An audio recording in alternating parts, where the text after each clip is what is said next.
Olá pessoal, bom dia. Não sei quando que vocês verão esse vídeo, então bom dia, boa tarde ou boa noite. Então nós vamos agora dar início ao romantismo, na literatura.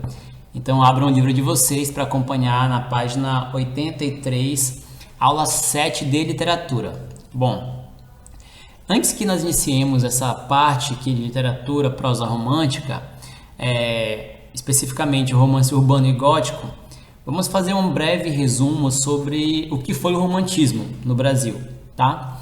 É bom observar que nós tivemos o quinhentismo, que é um período que não é classificado como escola literária, mas havia produções que falavam sobre o Brasil. Depois nós tivemos o barroco, e após o barroco nós tivemos o que? O arcadismo, beleza? Então, observem que o barroco e o arcadismo, se forem retomar as memórias de vocês, as leituras que tiveram, é possível observar que os dois períodos, barroco e arcadismo, era muito inspirado em produções que vinham da Europa. Arcadismo, por exemplo, que seria o último antes do romantismo, ele aborda muito questão mitológica, ele aborda alguns termos que veio da França, né? Também aquele carpe diem, fugere urbem. Então esses elementos que é introduzido no arcadismo brasileiro, eles são muito importados, são importados da Europa para a literatura brasileira. O romantismo ele se inicia no início do século XIX, né? Após o arcadismo. O que acontece? O que está acontecendo no Brasil nesse momento? Em 1822 o que é a independência do Brasil, beleza? Então aí se inicia o romantismo. Só que voltando um pouquinho até ali 1808, vocês podem lembrar que chegou no Brasil a família real, né? Então Dom João VI trouxe para o Brasil bibliotecas, que até então era muito raro no Brasil você encontrar esses livros. Quando encontravam esses livros que vinham da Europa, que os brasileiros tinham acesso, era muito limitado, né? Então, com a vinda da família real para o Brasil, possibilitou maior leitura para a população brasileira, que nós podemos dizer que nem todo mundo, né, conseguia ter acesso, mas havia mais acesso, né? Pessoas que sabiam ler já poderiam, de alguma forma, ter contato com essa literatura. Então, o romantismo, a partir de 1822, com a independência do Brasil, ele vai buscar uma independência literária também, apresentar aspectos que sejam brasileiros, sejam nativos para a literatura, tudo bem? Então aí inicia-se o romantismo, e é bom lembrar que o romantismo ele é dividido, vamos para o slide, o romantismo é dividido em duas etapas. Quais seriam as etapas? O romantismo poesia e o romantismo prosa. Então vamos aos aspectos do romantismo poesia. O que acontece? O romantismo poesia no Brasil, ele teve três gerações. Quais seriam elas? A primeira geração, ela era chamada de geração indianista. O que seria a geração indianista? É a questão do nacionalismo, né? O indianismo, o índio como referência.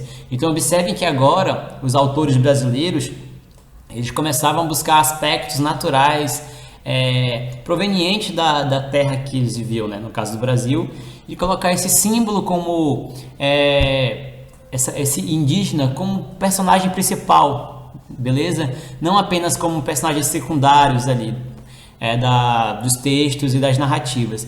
Então o indígena nesse período aqui, essa geração, começa a ter um papel mais centralizado. Então a partir disso, além do indígena, também a questão valorização à pátria, né? Valorizar o que existe aqui na nossa terra. Então nós temos aí como principal, observem aqui no slide de vocês, que coloquei em negrito, o principal autor e a principal obra, para que vocês possam lembrar, né? Então nós temos aqui a característica, seria o nacionalismo, o indianismo, e Gonçalves Dias, com a Canção do Exílio, é a principal obra e o principal autor dessa primeira geração poesia, tudo bem? Então dividam bem, poesia e prosa. Estamos falando de poesia agora. E o marco inicial do romantismo é Gonçalves de Magalhães com Suspiro, Poéticos e Saudades.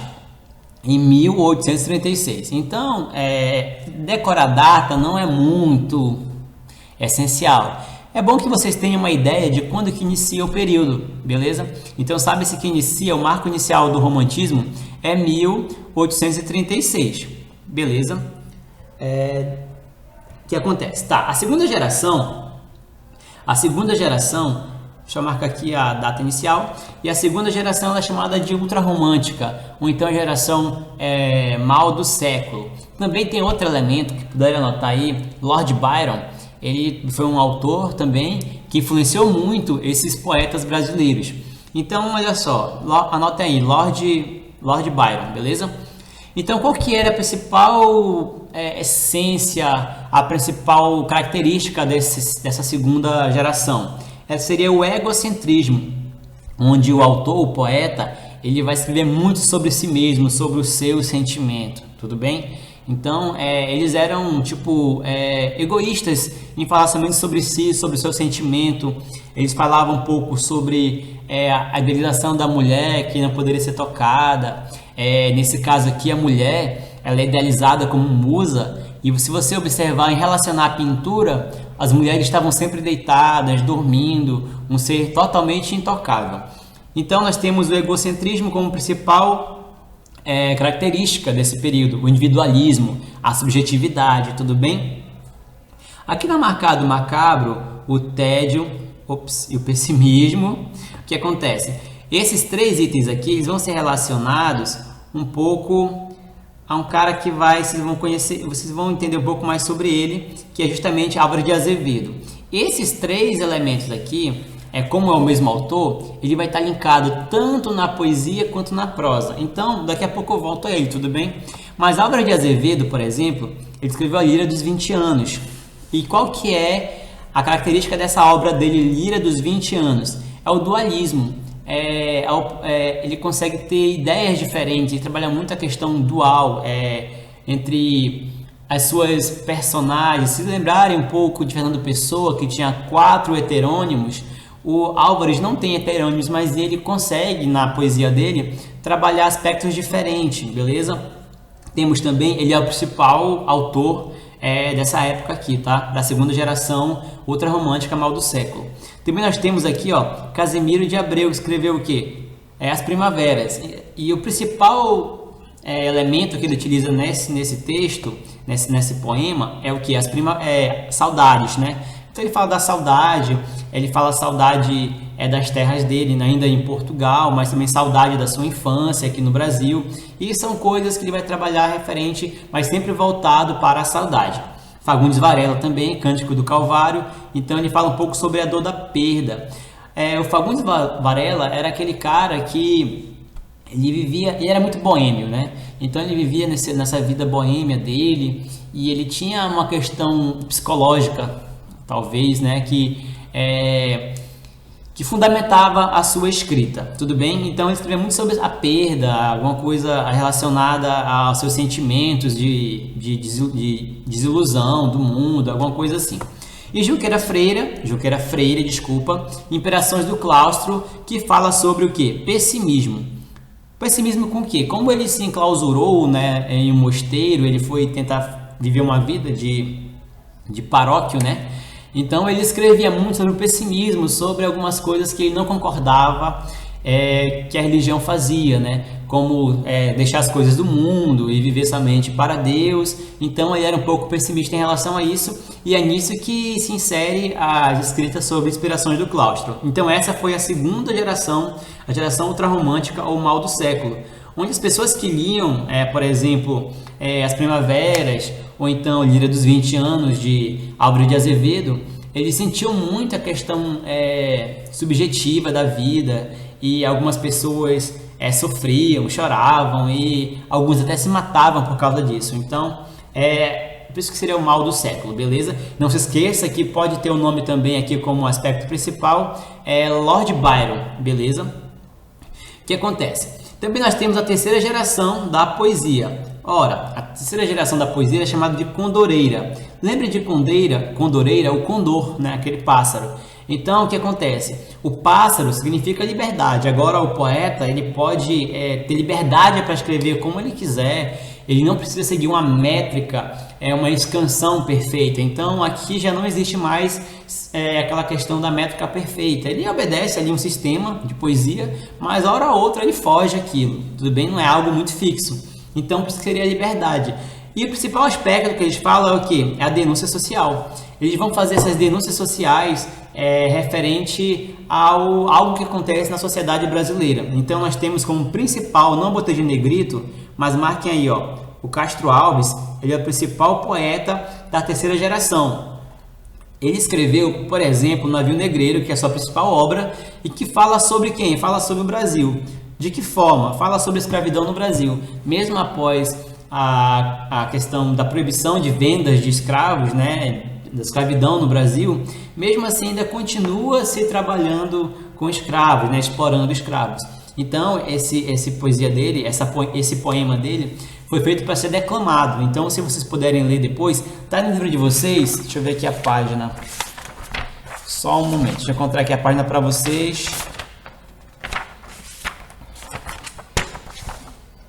Acho que eu não vou encontrar aqui. Tá, encontrei. Pera aí. Cadê?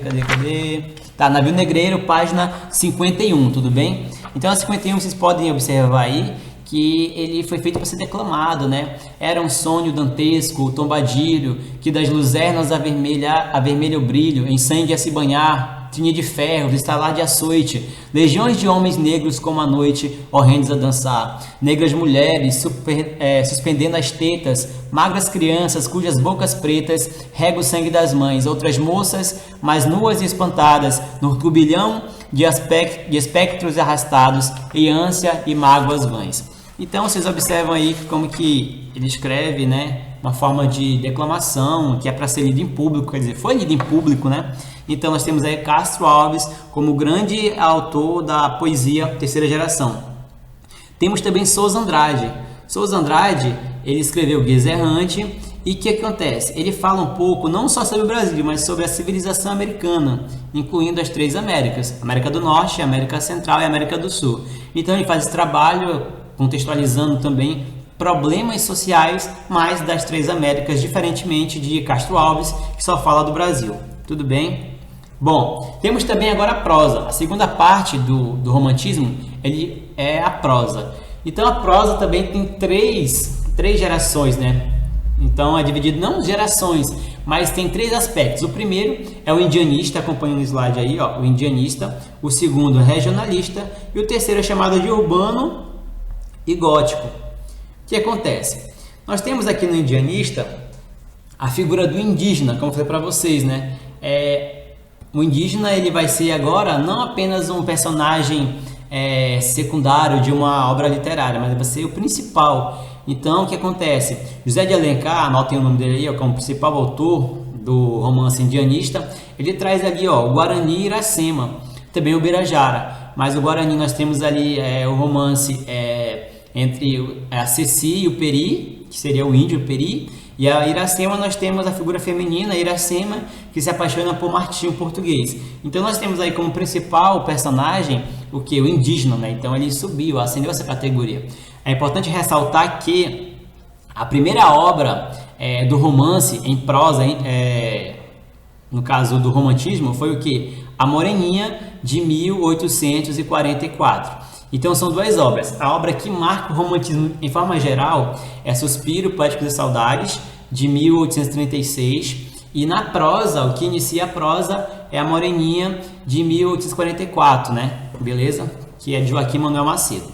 Bom, a segunda parte seria o romance regionalista, em que agora, além de colocar uma figura nacional como personagem principal, também vai ser inserida agora a geografia, o folclore e a linguagem.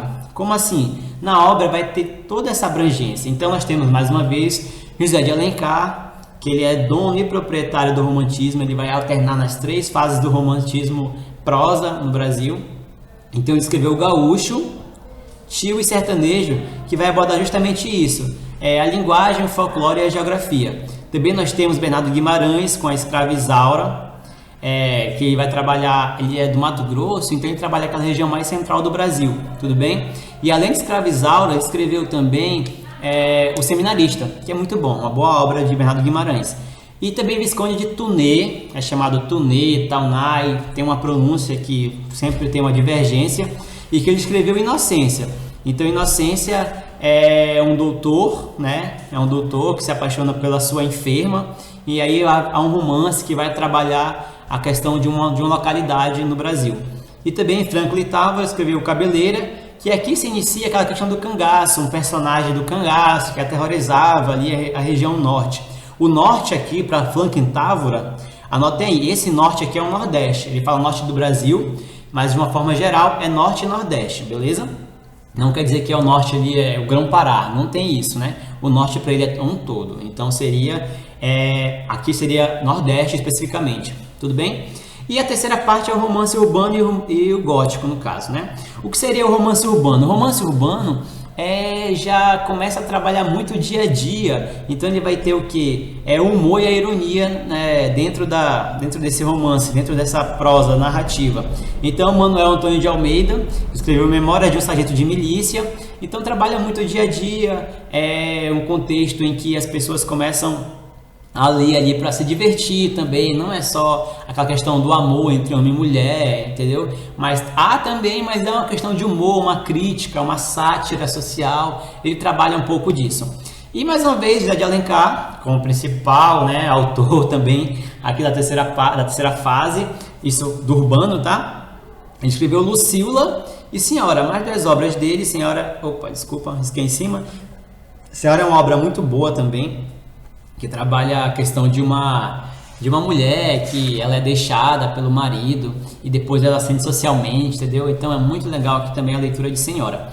E no romance gótico, especificamente aqui o gótico, nós temos aqui mais uma vez Álvares de Azevedo, que ele estava lá na poesia, beleza? Lembra que lá na poesia, deixa eu voltar aqui para vocês, na poesia aqui, ó, tinha o macabro, a questão do tédio e o pessimismo. O tédio e o pessimismo são trabalhados aqui na poesia, tá? Aqui na poesia Líria dos 20 anos. Então esse tédio aqui pertence muito à poesia. A questão do macabro está relacionada justamente aqui, ó, Noite na Taverna. Então Noite na Taverna faz parte do romance gótico. Então qual que é o aspecto do romance gótico? É justamente a fantasia, a loucura, o mistério, satanismo, tá? Tem um pouco de satanismo e também a questão do sonho, né? Então, Noite da Taverna é uma obra que tem algumas histórias que vão trabalhar justamente esses aspectos góticos. Tudo bem? Não fez muito sucesso, mas deu início também aí àquela questão do romance gótico. Você pode observar lá, tipo, Frankenstein ou Frankenstein, né? Você observa ali que também já é uma descendência do gótico, desse romance gótico, né? No caso seria um romance de horror, beleza? Então descende muito dessa parte aqui do gótico, do romance gótico, beleza? Então é isso, esse aqui foi o romantismo no Brasil.